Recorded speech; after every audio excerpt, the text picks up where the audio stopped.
South Dakota, the land of the free.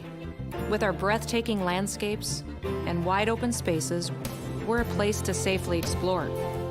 And with our low taxes, we're a place to grow. We're open for opportunity, and always will be. I'm Governor Kristi Noem. Celebrate what makes America great, and experience the great faces and great places of South Dakota. 안녕하십니까, 박사호입니다. 1971년생인 크리스티 노엄 주지사는 공화당의 유망주입니다. 사우스다코타 해물린 카운티의 목장주 딸인 그녀는 홍보사절인 사우스다코타 스노우 퀸에 선발돼 대중적 인기를 누리기도 했습니다.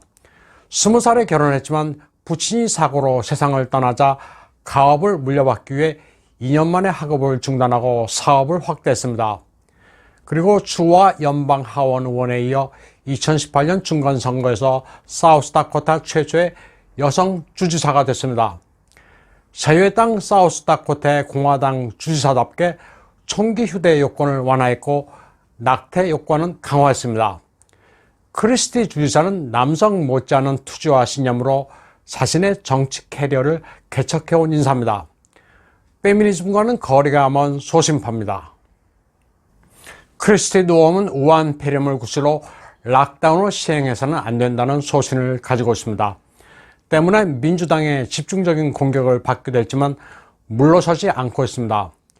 우한 폐렴과의 싸움은 단거리가 아니라 마라톤이라면서 손을 자주 씻고 증상이 있으면 집에서 쉬면 된다는 입장을 고수하고 있습니다. 또 주민들에 대해 거리 두기를 독려하거나 강제하지 않을 것이라면서 마스크를 거부하는 사람들도 개인적 결정을 존중받아야 한다고 말했습니다. 국가가 국민의 개인 영역과 자유를 속박할 수 없다는 미국의 헌법 정신을 충실히 이행하는 이가 크리스티 노엄입니다. 2020년 8월에 열린 공화당 대회에서 크리스티 노엄 주지사는 트럼프 대통령을 지지하는 명연설을 남겼습니다. 미국의 평등, 자유, 기회라는 세 가지 원칙 위에 세워진 아주 특별한 나라지만 현재 이 원칙들이 공격받고 있다고 말했습니다. 크리스티는 미국의 독립전쟁과 자치를 위한 투쟁은 위대한 지성과 지혜를 가진 제임스 매디슨 같은 위인이 있기 전에는 없었던 역사라고 말했습니다. 그녀는 제임스 매디슨이 국민의 의사와 자유를 무시하기 쉬운 정부의 자연적 속성을 이해했기에 권리장전을 기초했고 독립선언문에 구현된 이상을 헌법에서도 소중히 간직해야 한다고 촉구했다고 말했습니다. 또 미 헌법은 언론, 집회, 신앙의 자유, 정부 상비군을 견제해 스스로 무장할 자유, 그리고 공정, 공평한 형사 정의를 누릴 자유를 보장한다고 말했습니다. 그러면서 미국민은 소위 전문가라고 칭하는 엘리트에 굴복하지 않으며 앞으로도 그럴 것이라고 말했습니다. 크리스티는 시애틀과 포틀랜드, 워싱턴과 뉴욕에서 민주당과 그들의 급진적인 지지자들의 비엘엠 폭동도 강하게 비판했습니다. 크리스티는 건국 초기에 제임스 매디슨, 나라가 존립의 위험에 처했을 때는 에이브러햄 링컨이 있었기에 미국은 희망의 나라가 됐다고도 말했습니다. 그러면서 지금은 양심에 따라 행동하는 보통의 미국민이 영웅이고 그들을 위해 싸우는 이가 도널드 트럼프라면서 공화당 지지를 호소했습니다. 크리스티는 여성 정치는 어떠해야 하는지 그 모델을 제시하는 인사로 미국을 떠받치는 힘이기도 합니다. 미국에서 트럼프 대통령과 공화당 핵심이 대선 사개국 와중에 외치고 있는 것은 법치와 삼권 분립입니다. 현재 미국 정치를 이해하려면 이런 큰 틀에서 봐야 합니다. 트럼프 대통령 법률팀이 도미니언 지원들의 자수를 종용하고 있는 가운데 100명 이상의 도미니언 지원들이 링크드인의 신상 자료를 삭제했습니다. 11월 6일만 해도 243명이 등록되어 있었는데 이제 140명만 남았습니다. 그런데 이상한 것은 모두 세르비아 국적의 소프트웨어 전문가들입니다. 발칸 반도의 친중국가 세르비아에서는 6월 22일 집권 진보당이 국회의원 선거에서 압도적인 승리를 거뒀습니다. 세르비아 진보당은 63.5%의 득표율로 승리했는데 당시 야권에서는 언론 조작과 선거구에서 부정행위가 있었다면서 크게 반발했습니다. 미국에서 암약한 도미니언 직원의 절반 정도가 세르비아 국적으로 대선 사격이 드러나자 이들이 모두 자취를 감춘 것은 아주 의미심장합니다. 한편 프랑크푸르트의 사이틀 서버 관련 뉴스는 고모테 폭로보다 더 빠른 11월 9일에 나왔습니다. 미국 매체 베테랑스 투데이는 It was a steal 이란 제목의 영국 변호사 마이클 슈림턴의 칼럼을 게재했습니다. 마이클 슈림턴은 이 칼럼이 자신의 마쿠 역할 때문에 예정보다 늦게 게재됐다고 밝혔습니다. 그런 백악관의 중요한 사실을 알렸다고 털어놓았습니다. 미 대선이 사기임을 입증하는 문서가 파리에서 MI6의 본부로 전송됐다고 밝혔습니다. 그에 따르면 CIA 내 중공의 하수인인 조 바이든을 위해 조력한 자가 있으며 CIA의 공작이 프랑크푸르트에서 이루어진 것도 사실입니다. 브라셀에 있는 EU의 고위 관리들은 개표 사기극으로 바이든이 이길 것을 사전에 알고 있었으며 영국 정부와 접촉했다고 말했습니다. EU 관리들은 독일 수출업자에게 유리한 무역협정을 영국이 받아들이도록 애쓰는 상황이었고 보리스 존슨은 EU 측의 유화적인 태세였다고 전했습니다. 마이클 슈림턴은 루디 줄리아니를 나이스맨이라고 부르면서 줄리아니가 문서를 봤다면 게임은 끝난 것이라고 말했습니다. 그는 또 칼럼 말미에 이번에 동원된 15가지 투개표 사기 수법을 열거했습니다. 그러면 이번엔 중화권 소식입니다. 11월 18일 타이완에서는 국가통신방송위원회 NCC가 친공산주의 매체인 쭝텐 CTI의 방송 허가를 7대0 만장일치로 취소했습니다. 쭝텐은 12월 11일 이후 방송을 할 수 없습니다. NCC 의장 천 야오샹은 외부 세력 중공이 지원하는 방송사 쭝텐의 위법이 명백하다고 밝혔습니다. 쭝텐은 2018년 이래 타이완 전체 방송 신고 건수의 3분의 1인 900건 이상의 신고가 있었습니다.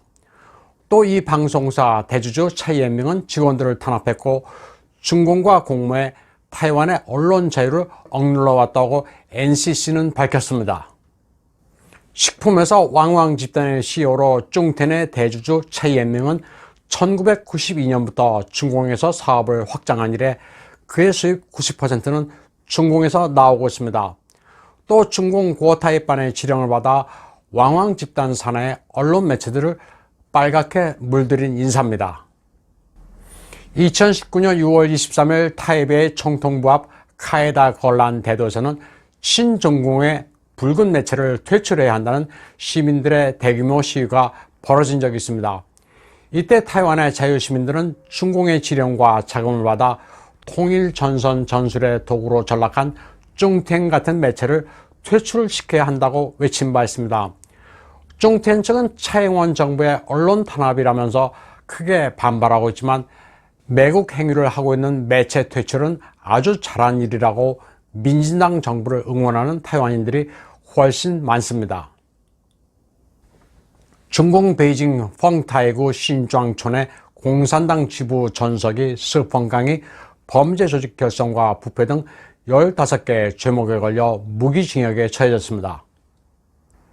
스펑강은 촌서기로 있으면서 겸손하고 마을 사람의 고충을 잘 헤아리는 선량한 사람으로 철저히 위장했습니다. 그가 체포되자 촌 주민들은 그 사람이 좋은 사람이다, 나쁜 사람이다 논쟁을 벌이다 주먹 다짐을 하는 일도 발생했습니다.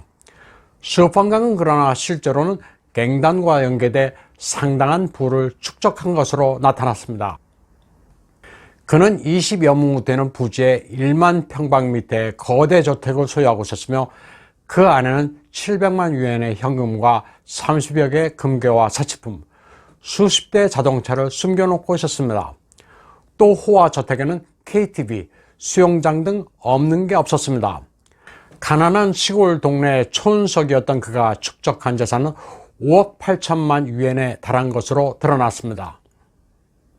알리바바 마윈의 앤트 집단의 상장이 무산된 사건은 세계적으로 큰 관심사였습니다.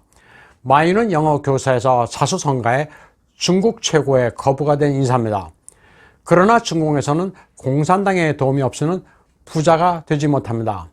그는 장자민 집권 말기에 크게 성장했으며 타오바오와 알리페이가 중공시장을 장악한 것은 사실상 상하이방에 휘둘렸던 후진타오 임기 중이었습니다. 2012년 시진핑이 집권했을 때 정치국 상무위원 7명 가운데 4명은 장자민의 사람이었고 이때부터 시진핑과 장자민 파벌의 쟁투가 서서히 시작됐습니다. 알리바바 집단은 상하이방과 태자방 그리고 공산당 원로의 자식들 홍월다의 지분이 복잡하게 얽혀 있습니다. 장저민의 손자 장즈청의 홍콩 보이 투자와 장저민파의 거물인 류인산의 아들 류러페이의 중심 자본에다 원자바오의 아들 원윈송도 지분을 가지고 있었습니다. 또 중공 주식이 혼돈 상태에 빠졌을 때 태자당이 편법 선물 거래를 하도록 해 돈 세탁을 돕기도 했습니다. 그런가 하면 2017년 7월에는 마윈이 장악한 사우스 차이나 모닝포스트가 시진핑의 신복 리짠수의 홍콩 재산 축적을 보도하기도 했습니다. 이때 기사를 삭제하고 사죄를 했지만 마윈은 장저민파의 투쟁독으로 시진핑에게 계속 찍힌 상태였습니다. 마윈이 2019년에 명목상 은퇴한 것도 이런 배경 때문입니다. 오늘 방송은 여기까지 하겠습니다.